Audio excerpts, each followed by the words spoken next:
Sama saya Dedi Aziz di program Tribun Olahraga atau biasa disebut dengan Tribol. Dan sore hari ini saya sudah kedatangan tamu.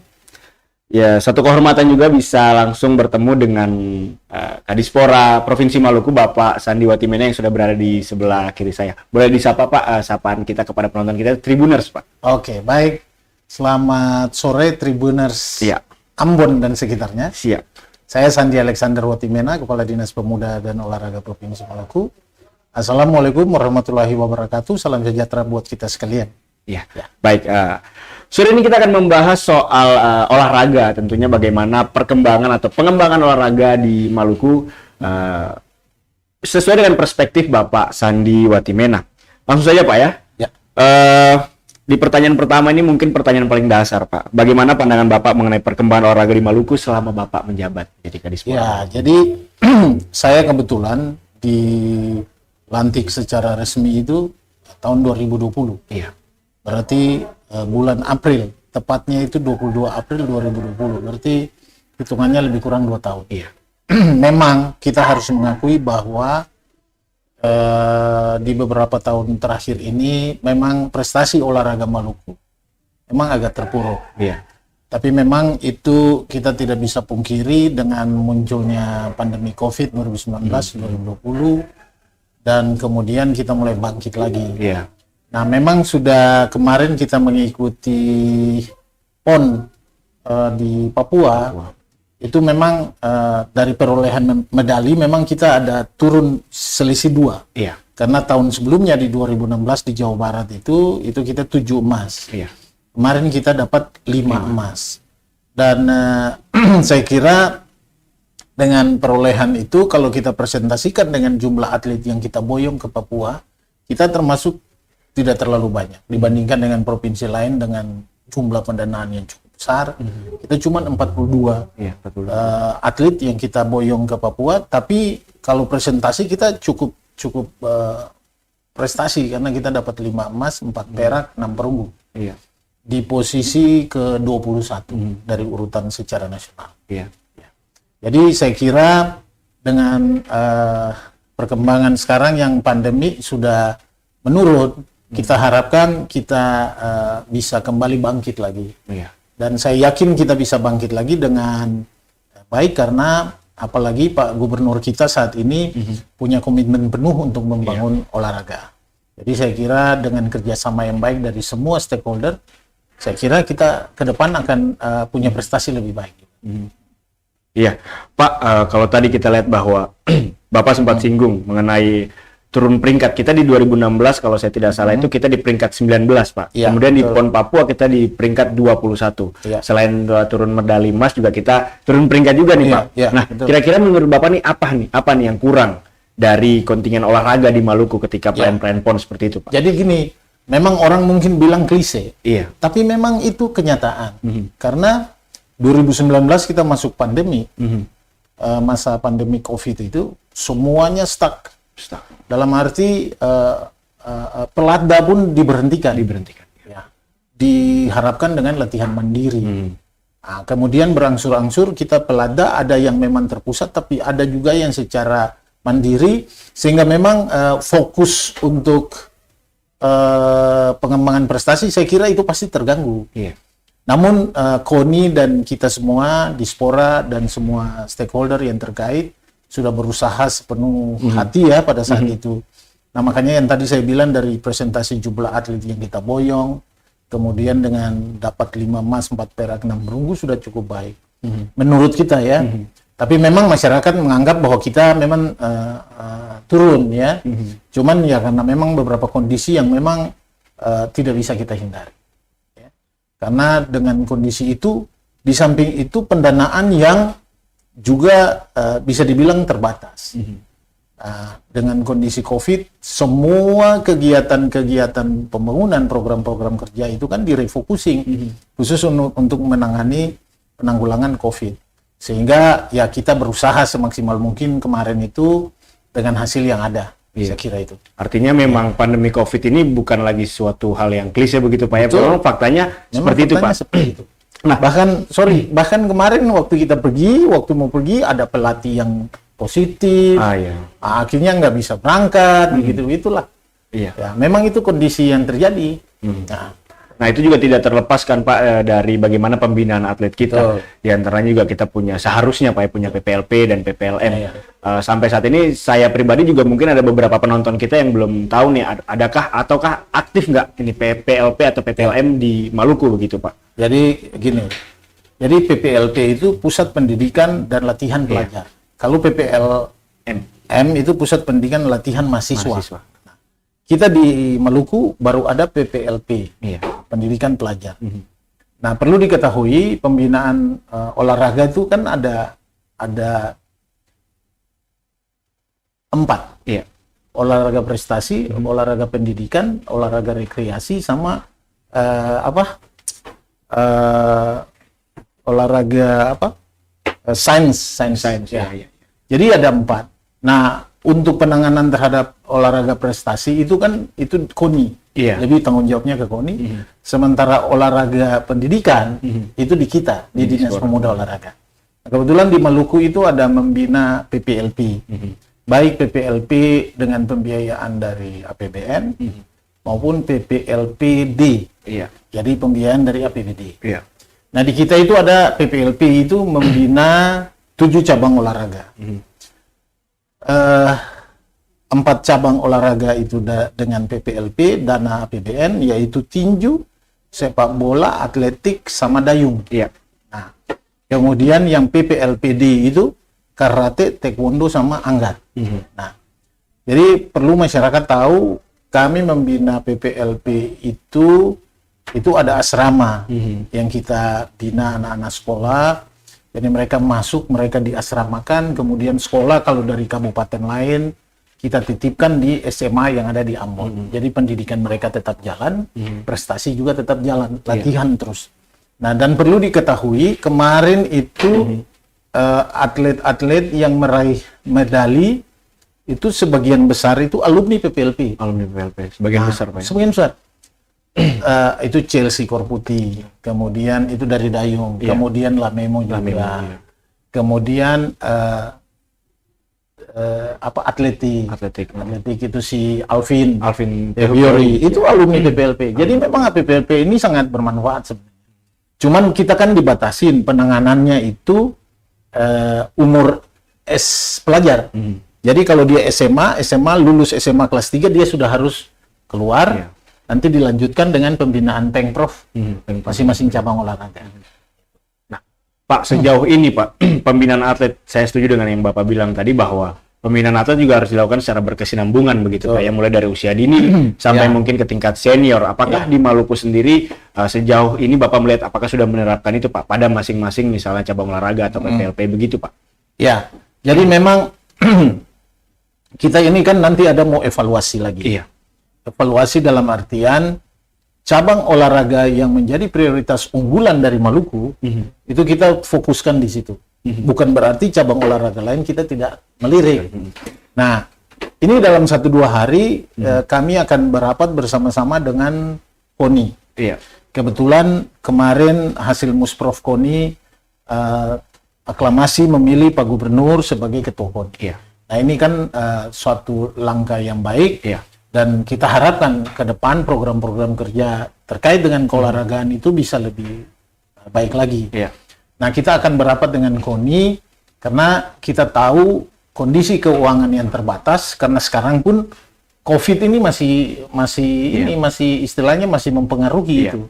Karena dengan vaksin dan segala macam pembiayaan juga harus ke sana. Kita berapat dengan KONI. Nanti kita sama-sama dengan KONI melihat cabang olahraga mana yang prioritas yang menjadi unggulan dari Maluku. Kita petakan. Iya. Kita petakan, terus nanti kita mengundang melalui Pak Gubernur, kita mengundang BUMN misalnya. Kita bikin program Bapak Angkat lah. Iya. Bapak Angkat. Ya. Gimana nih Bapak Angkat nih? Jadi Bapak Angkat ini maksudnya satu cabang olahraga misalnya tinju taruhlah. Iya. Misalnya dari Bank Mandiri misalnya. Yang jadi sponsor begitu. Ya, kemudian atletik dari Pertamina misalnya. Nah, itu kita cari juga karena perusahaan-perusahaan ini kan ada punya dana CSR. Iya. Nah, memang dana CSR ini memang kalau sesuai program pemerintah ini kan prioritasnya itu kan kepada UMKM dan pemberdayaan lah. Tapi kan tidak menutup kemungkinan mereka juga sekian dari 100% pendanaan itu, ya mungkin sekian persen mereka bisa alihkan untuk pengembangan olahraga. Karena ini juga merupakan bagian dari pengembangan sumber daya, gitu. Iya, menarik Pak. Tadi disinggung sedikit soal Ketua KONI yang sekarang sudah menjabat itu Bapak Murad Ismail. Gitu. Betul. Beberapa waktu lalu sekitar bulan Maret di pembukaan Gubernur Cup Pencaksilat, mungkin Bapak juga hadir pada saat itu. Pak Gubernur sempat singgung ada beberapa olahraga, 4 olahraga yang memang jadi unggulan, di antara lain tadi Bapak sudah sebutkan ada tinju, dayung, atletik, dan sepak bola. Ketambahan satu Pak, boleh menambahkan satu, pencaksilat begitu. Betul. Saya mau melihat pandangan Bapak secara jujur begitu Pak. Apakah pencaksilat ini sebuah olahraga, satu olahraga yang bisa dikatakan layak begitu Pak menjadi salah satu olahraga unggulan begitu? Betul.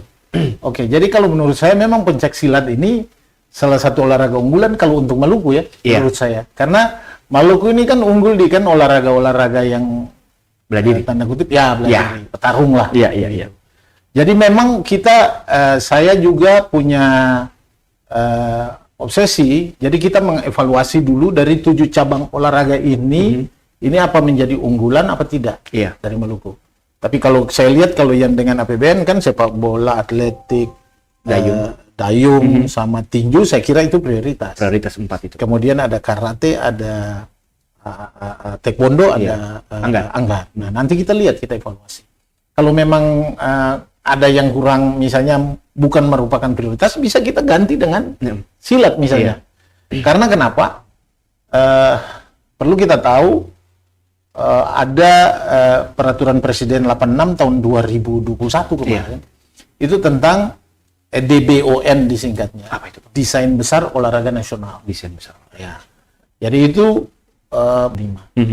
Nah, di situ mereka juga sudah melihat cabang-cabang olahraga prioritas tiap provinsi.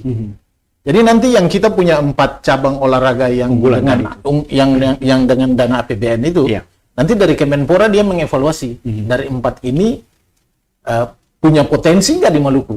Kalau misalnya dia tidak punya potensi, maka bisa didegradasi, diganti dengan yang cabang olahraga yang lebih unggul. Karena kan dia tiap tahun kan rutin kasih keluar dana untuk pembinaan pelajar itu.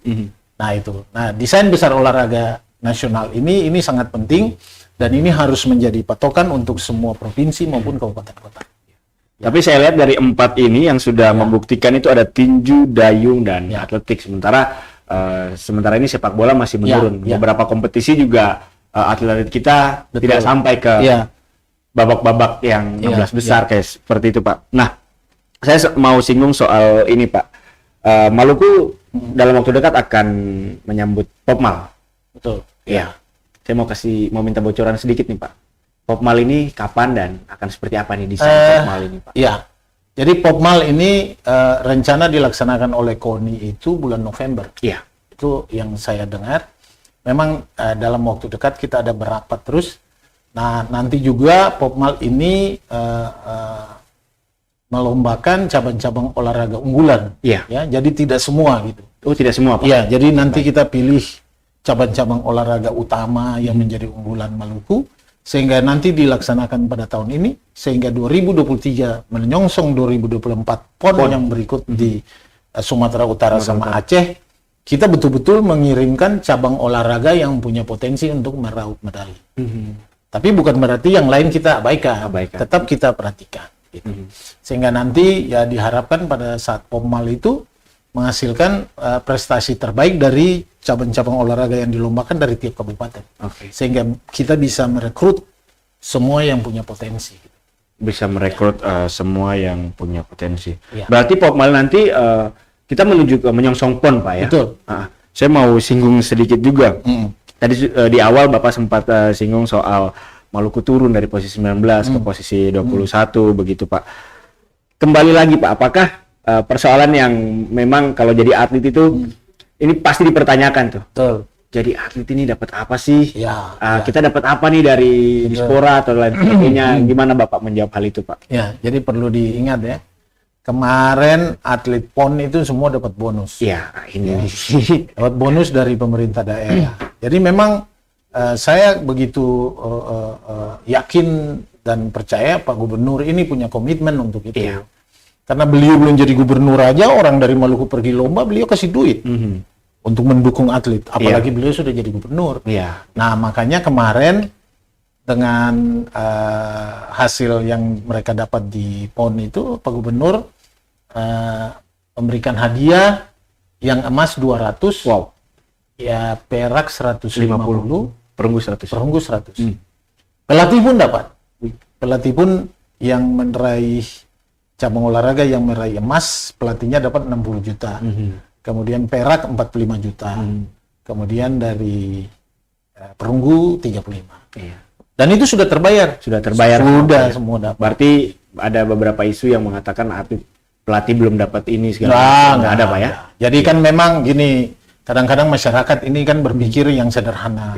Bahwa kalau dapat medali pulang juara langsung dapat. Enggak gitu. Kita ini kan harus ada step-step proses. Proses anggaran ini kan kita harus bertanggung jawaban juga, Pak.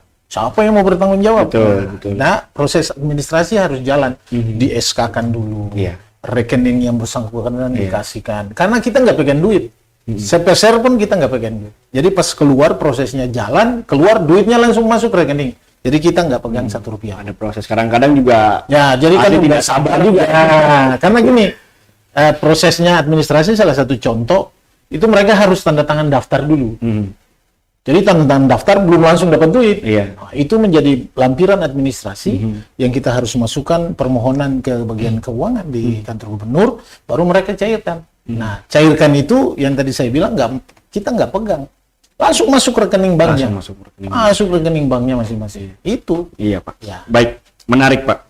Kalau tadi saya dengar satu atlet emas dapat 200 juta, perunggu dapat 150, kemudian perak dapat 150, kemudian perunggu dapat 100 juta, pelatih dan staf semua juga dapat kebagian, Pak ya.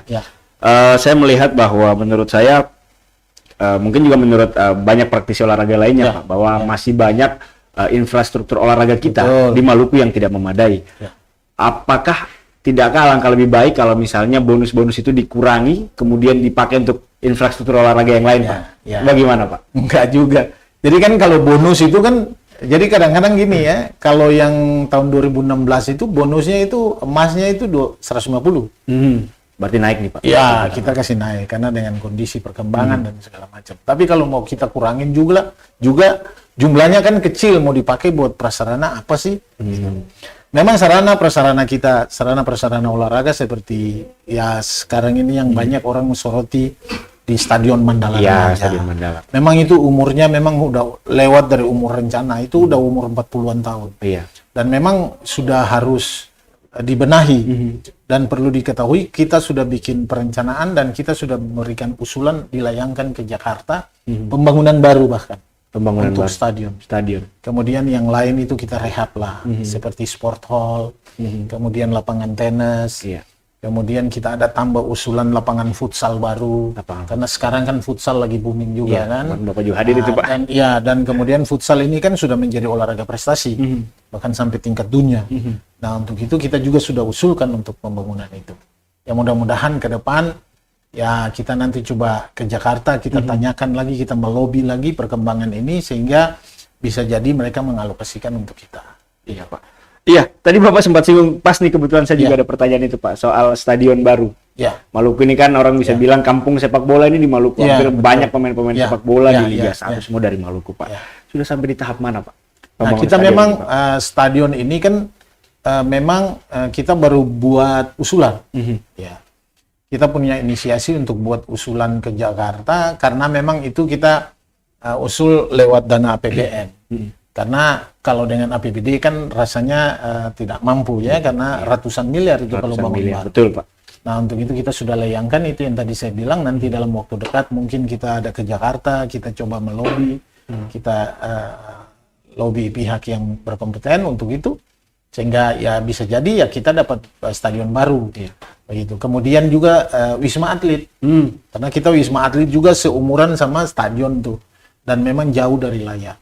Nah, untuk itu juga kita usulkan juga ke Jakarta sehingga ya mudah-mudahan bisa direalisasikan. Ya, amin, kita doakan bersama, Pak ya. Tapi ini, Pak, adakah sudah ada survei lokasi, Pak? Karena desa-desanya ada yang bilang, oh nanti stadion di Maluku Tengah, stadion di Tulehu, ada juga yang stadion di mana begitu? Ya, ya kalau soal survei kita sudah survei, sudah ukur dan macam-macam. Ya, stadion mau di mana saja sih bisa. Tapi kalau untuk sekarang kita usulkan pembangunan baru itu di lokasi lama. Oh, jadi pembangunan baru di lokasi ya, lama, yang di lama Mandala. kan ya di Mandala Remaja. Jadi ya kita bongkar toh. Bongkar baru bangun baru. Kita desain sehingga modelnya bukan seperti ini, tapi model ya lebih mirip kayak GBK gitu. Iya. Sehingga ada ruangan-ruangan ya. Itu nanti kita manfaatkan untuk kantor-kantor cabang olahraga di bawahnya. Baik. Ya, itu. Berarti terjawab sudah ya, karena selama ini selama saya meliput olahraga itu Pak banyak, apalagi sepak bola Pak ya, banyak praktisi sepak bola yang bilang nanti katanya stadion ada di Maluku Tengah karena di Ambon tidak ada tempat. Ternyata bukan rehabilitasi Pak ya. Ya, kita bukan usul bangun baru. Kita usul bangun baru. Jadi dibongkar Ya, bangun baru. Bangun gitu. baru di lokasi yang sama. Karena memang di Kota Ambon sendiri untuk istilahnya lokasi untuk mau bangun itu rasanya sudah nggak ada dalam wilayah Kota Ambon ya. Memang harus keluar ke kayak Maluku Tengah ya, daerah ke Tulehu, Wai, Liang sana ya mungkin. Tapi kalau dalam posisi dalam Kota Ambon, saya rasa untuk lokasi untuk lapangan bola kayaknya memang udah sangat tidak ada lagi malah. Makanya bangun baru itu Pak. Bangun baru di lokasi yang sama. Ya kemungkinan nanti kita lihat 10 tahun ke depan Maluku sudah punya stadion. Ya, amin. Ya, amin dulu aja. Kita harapkan gitu ya. juga seperti itu. Iya. Ya. Baik Pak, selanjutnya mengenai yang masih hangat-hangatnya nih Pak, Lamemo dan Chelsea Korputi. Ya. Mereka juara. Ya. Memo boyong 3 atau 4 medali emas, sementara Korputi 4 medali perak. Kalau nggak salah, Memo 2 emas. Iya. Kemudian Chelsea itu 3. 3 perak ya? Iya, perak. Iya. Gimana Pak? Ya, kita sebagai orang Maluku khususnya ya, kita bangga. Ya kan? Karena memang meskipun di situ nomor tunggal nggak ada. Iya. Ternyata saya ngecek itu, kenapa kok Lamemo nggak main nomor tunggal? Rupanya tuan rumah menghilangkan itu. Karena mereka udah tahu bahwa Lamemo ini unggulannya di situ. Iya. Spesialis. Jadi dia punya kesempatan untuk tunggal itu nggak ada. Jadi dia main yang double itu kan. Nah, dia dapat ternyata emas juga. Kemarin kabarnya mereka sempat datang ke Ambon Pak. Yang datang cuman Memo. Memo datang kemudian sama teman-teman di KONI menjemput dia karena waktu itu dia dapat istirahat seminggu, dia minta izin pulang ke kampung, dia pulang ke Pulau Osi, kemudian dijemput sama teman-teman dari KONI, kemudian langsung ke kediaman Pak Gubernur. Oke. Ya. Memo dan Korputi ini sekarang menjadi salah satu contoh Pak ya, Ya. untuk atlet-atlet kita supaya lebih bersemangat Ya, begitu, betul. karena Ya. mereka sudah sampai di taraf dunia bahkan Ya, Memo dan Korputi ini. Tapi terlepas dari Memo dan Korputi Pak, Ya. sekarang ada banyak sekali mantan-mantan atlet kita begitu Pak. Kita sudah tidak bicara lagi soal atlet yang sedang mempersiapkan diri karena kami tahu bahwa pemerintah pastinya akan memperhatikan itu Pak. Ya. Tapi mantan-mantan atlet kita Pak, mereka pernah bawa Maluku, mengharumkan nama Maluku begitu. Apakah ada perhatian khusus untuk mereka Pak? Mantan-mantan Ya, atlet kita sebenarnya kita itu tiap tahun melalui Dinas Pemuda Olahraga itu ada biasa memberikan penghargaan dan ada sedikit bonus kepada pelaku-pelaku olahraga, Iya. termasuk mantan. Kalau kemarin itu termasuk Elias Pikal. Elias Pikal. Kita berikan, kemudian waktu itu ini ya atlet tinju ya, Oh, oke. Noce Thomas. Noce Thomas. Ya. Kemudian ada beberapa atlet lagi, si siapa atlet Kempo ini saya lupa namanya, itu juga kita kasih. Kemudian selain itu kita kasih piagam penghargaan dari pemerintah daerah. Nah kemudian ya perlu diingat juga bahwa sekarang ini atlet-atlet berprestasi yang belum punya pekerjaan itu melalui Pak Gubernur itu memfasilitasi untuk itu. Di antaranya yang sekarang ini satu atlet sudah kita masukkan honor di Dinas Pemuda Olahraga. Kemudian ada satu di Dinas Pendidikan. Kemudian ada satu itu kemungkinan nanti dititipkan masuk honor di Bank Maluku. Tanpa ijazah Pak? Oh enggak. Kan banyak atlet kita itu yang saking enggak. semangatnya jadi atlet, dia nggak sekolah dari kecil Pak. Oh Itu enggak. fakta sekarang. Ya, kalau yang sekarang ini atlet yang berprestasi kemarin malah sarjana. Sarjana, keren. Yamin Rahayaan yang Kempo itu. iya. Malah dia S1. Iya. Kemudian ada si siapa Tomasoa itu juga. Itu S1 juga. Semua sih sekolah. Luar biasa lah. Nah, dan kemarin itu ada 2 atlet satu yang Tomasoa itu peraih perunggu di PON untuk Muay Thai. Kemudian satu perempuan, saya lupa nama, di atlet dayung, itu perunggu juga. Itu difasilitasi Pak Gubernur untuk tes polwan. Dan lulus. Dan masuk berdua itu. Nah, jadi artinya pemerintah daerah melalui Pak Gubernur sangat serius memperhatikan kesejahteraan buat atlet. Ini orang kan yang selama ini kan orang nggak tahu. Jadi ya ini juga perlu disampaikan sehingga masyarakat juga tahu bahwa ternyata pemerintah daerah itu sangat memperhatikan kesejahteraan atlet. Termasuk mantan-mantan atlet itu. Kita memang kalau yang mantan-mantan yang sudah pensiun sudah nggak ini ya nanti kita dengan KONI kita menginventarisir yang mana punya prestasi gemilang dulu. Nah, paling kita kasih penghargaan lalu ada sedikit bonus. Kalau dulu-dulu sebelumnya itu bonus cuma 10 juta, kali ini di era saya usulkan ke Pak Gubernur, disetujui kasih 25 juta. 25 juta. Ya. Naik 150% ya. Nah, lumayan. Lumayan lo bisa buat buka usaha mungkin begitu Pak ya. Ya, Pak, menarik yang tadi soal bagaimana atlet itu bisa diusulkan untuk bekerja di mana, bekerja di mana begitu Pak. Termasuk salah satunya jalur prestasi Pak. Betul. Selama ini jalur prestasi itu menjadi senjata utama nih Pak untuk cabang-cabang olahraga. Kamu ikut kita, kamu bisa nih dapat sertifikat untuk melamar di sini, untuk kuliah di sini misalnya begitu. Alurnya seperti apa Pak? Mungkin Bapak bisa jelaskan. Jadi gini, memang kan kalau atlet itu kan dari sisi kondisi fisik jasmaninya pasti oke. Oke, siap. Pasti oke. Tapi tidak semerta-merta juga. Artinya pemerintah daerah memfasilitasi, tapi tetap prosedurnya harus dijalankan. Bukan berarti bahwa langsung masuk, enggak. Kan diperiksa kesehatan apa segala macam. Ada contoh kemarin salah satu atlet dayung itu dia mau tes masuk tentara ya, Bintara ya kalau nggak salah. Nah, itu rekomendasi kita tanda tangan, dialamatkan ke sana. Tapi pada saat pemeriksaan kesehatan itu ternyata gangguan telinganya. Apa gendang telinganya apa gitulah. Nah, jadi nggak lolos. Ya kita nggak bisa bikin apa-apa kalau memang dari sisi kesehatan tidak bisa lolos, kita nggak bisa bantu lagi sudah. Tapi intinya kalau kita memfasilitasi itu ya intinya administrasinya jalan. Lengkap. Ya, baik, terima kasih Pak. Satu lagi Pak, ada dua lagi sih Pak. Satu ini saya bikin ini. Satu ini soal ini Pak.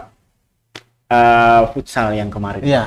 Kemarin Ketua AFP, Asosiasi Futsal Provinsi, Pak Moritz, dia bilang dia berharap pemerintah memfasilitasi klub Dinasti FC yang dalam hal ini dia yang juara untuk berangkat ke 34 besar.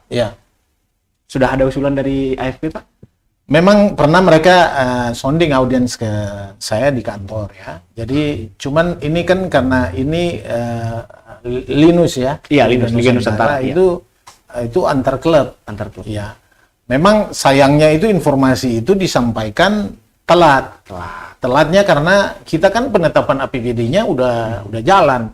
Nah, kalau misalnya disampaikan lebih awal itu kita paling tidak mengalokasikan untuk mereka lah. Ya, sekedar mungkin ya uang transport tiket tiket apa gitu ya. Nah, tapi ini memang sama sekali informasinya nggak nyampe, jadi akhirnya kita nggak ada alokasikan itu.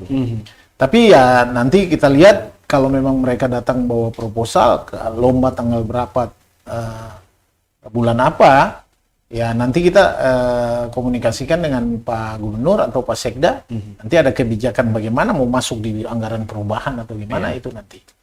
Nah, tapi intinya ke depan ini mereka setelah datang ke saya, kebetulan Sport Hall Karangpanjang itu saya sudah usul rehab untuk bisa digunakan untuk futsal dan sekarang itu sudah bisa. Ya, jadi sudah pasang interlock apa segala macam sehingga secara umum masyarakat umum bisa main di sana main futsal.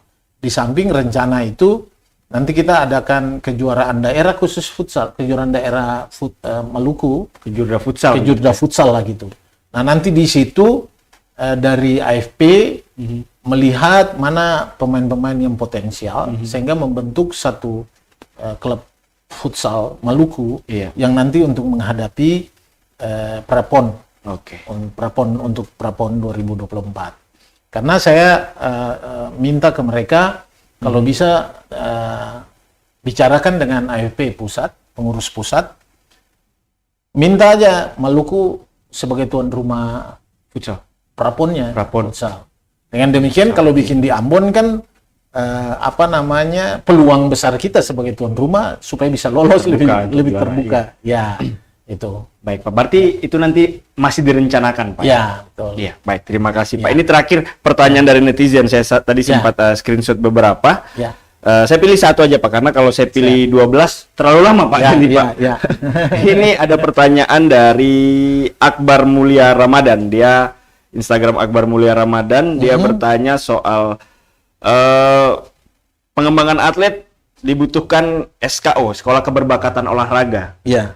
Apakah Maluku tidak ingin memiliki SKO begitu Pak?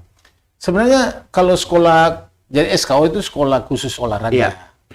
Itu memang ada peluang itu. Cuman kan kita harus pertimbangkan baik-baik. Iya. Karena sekolah khusus olahraga itu berarti ada kurikulumnya, Iya, kemudian ada asramanya, segala macam itu. Sama dengan PPLP, PLM, Iya. kita juga bisa usulkan, itu kan kerjasama nanti dengan Unpati atau universitas swasta lainnya. Tapi kan kita harus ada lahan, harus siapkan asramanya. Karena tidak sekedar hanya membuka, kita harus siapkan asramanya, kemudian pengelolaan setelah dibangun, ya kan? Karena kalau SKO maupun PPLP maupun PPLM itu ibarat kita kelola kayak SMA Siwa 5 gitu. Oke. Ya, karena harus diperlakukan seperti Iya. itu. Di SMA Siwa 5 itu pelajar prestasi akademik, tapi kan di PPLP ini pelajar prestasi olahraga. Iya. Tapi mereka juga harus mengencap pendidikan yang sama. Jadi makanya mereka ini kayak dari kabupaten-kabupaten lain kan kita titip di SMA yang ada di Ambon sini. Jadi gitu. SKO itu sangat bisa, kenapa nggak bisa? Cuman kan kita harus pikirkan itu. Tidak sekedar kita bangun, nanti setelah itu malah nanti terbengkalai. Iya. Ya, harus dipikirkan karena kita harus hitung semua. Iya. Setiap tahun itu misalnya jumlah siswanya berapa, pengelolaan olahraganya. Karena kan selain mereka belajar, kita harus fasilitasi mereka dengan sarana olahraga. Iya, betul Pak. Ya kan? Misalnya mau cabang olahraga apa dari pelajar-pelajar. Perlengkapannya pun Perlengkapannya banyak. semua. Bisa ratusan miliar juga. Ya, jadi itu tidak gampang yang seperti kita pikirkan. Ini aja kita di PPLP aja. Yang misalnya DBON, lalu mereka mau evaluasi kita 4 cabang olahraga yang dibiayai dengan APBN. Apakah kita 4 olahraga ini merupakan olahraga potensi berprestasi yang akan datang? Justru potensi. Potensi. Nah, kita harus ganti dengan cabang olahraga lain. Nah, cabang olahraga lain masuk, kita harus hitung juga. Ini setahun ini dia Berapa, makan minumnya sekian. Iya, karena Dia punya modelnya sekolah asrama Pak ya. Iya. Jadi modelnya itu sepatu, baju seragam harus kita Betul, tanggung itu. Sampai Jadi baju tidak, olahraganya juga. iya, jadi tidak sekedar kita bikin buka SKO itu harus dipikirkan semua. Dan kalau memang kita mau bilang SKO, kita juga pingin, tapi kan kita harus hitung-hitung, lalu kita mesti ada lokasi Iya. untuk bangun asrama dan segala macam. Jadi tidak segampang yang kita pikirkan hanya lihat dari luar. Tapi kalau mau bilang SKO, kita juga pingin sebenarnya. Cuman kan itu harus itu. Kemampuan keuangan daerah cukup nggak setelah ini operasional tiap tahun. Bayangkan aja kita aja PPLP itu setahun itu makan minum itu yang 4 cabang olahraga itu aja 2 miliaran. 1 tahun Pak. Setahun Wah. makan minum. Padahal itu kelas Itu PPLP. Ya, itu PPLP dan APBN. Sementara APBD karena cuma 3 cabur, itu ya 500-an juta lah untuk makan minum. Tapi makan minum aja. Belum mereka punya pakaian latihan, Iya, betul Pak. pakaian macam-macam. Belum udah. kalau mau berangkat lagi. Ya, itu lebih kan besar lagi dari ya, mau berangkat kalau misalnya ada Popnas. 2SN misalnya. Nah, itu saja. Pokoknya Berat Pak ya. lumayan lah. Jadi makanya hal ini kan tidak semudah yang kita pikirkan. Oke. Jadi semua harus kita rencanakan dengan baik, kita harus memikirkan juga kalau kita buka ini, nanti setelah itu pembiayaan tiap tahunnya ini APBD mampu nggak? Iya. Gitu. Kalau memang APBD punya duitnya banyak, nggak ada masalah, kita bangun aja nggak apa-apa. Tapi kalau nggak, artinya dengan terbatas ya kita harus bisa menahan diri lah. Iya. Ya kita istilahnya yang sekarang kita fokus dan optimal terhadap PPLP lah. Iya. Karena dengan terbukti dengan atlet-atlet yang sudah berjuang ini semua alumni PPLP. Artinya PPLP ini cukup efektif Betul. untuk pengembangan